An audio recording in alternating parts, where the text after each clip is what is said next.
Ito ang mga tanim namin dito sa bukid. Ito ang mga lansones namin. Kami ang nagtanim na ito. Hulo ito na lansones, guys. Halo-halo. Mayroon kaming mga taniman na mga gulay. Repolyo, pichay, talong, mga batong.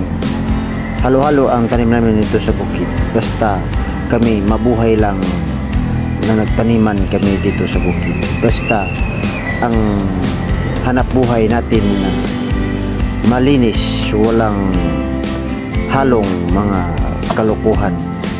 Kahit na magsasaka lang kami, pero hindi kami mahiya. Proud namin ng tulong sa kapwa namin na dyan sa siyudad. Kung wala kami nagtanim ito sa bukid, walang makain ang taga-siyudad, guys. Kaya kayong taga-siyudad, mahalin nyo kaming magsasaka dito sa bukid, kasi kami ang nagabigay ng pagkain sa inyo.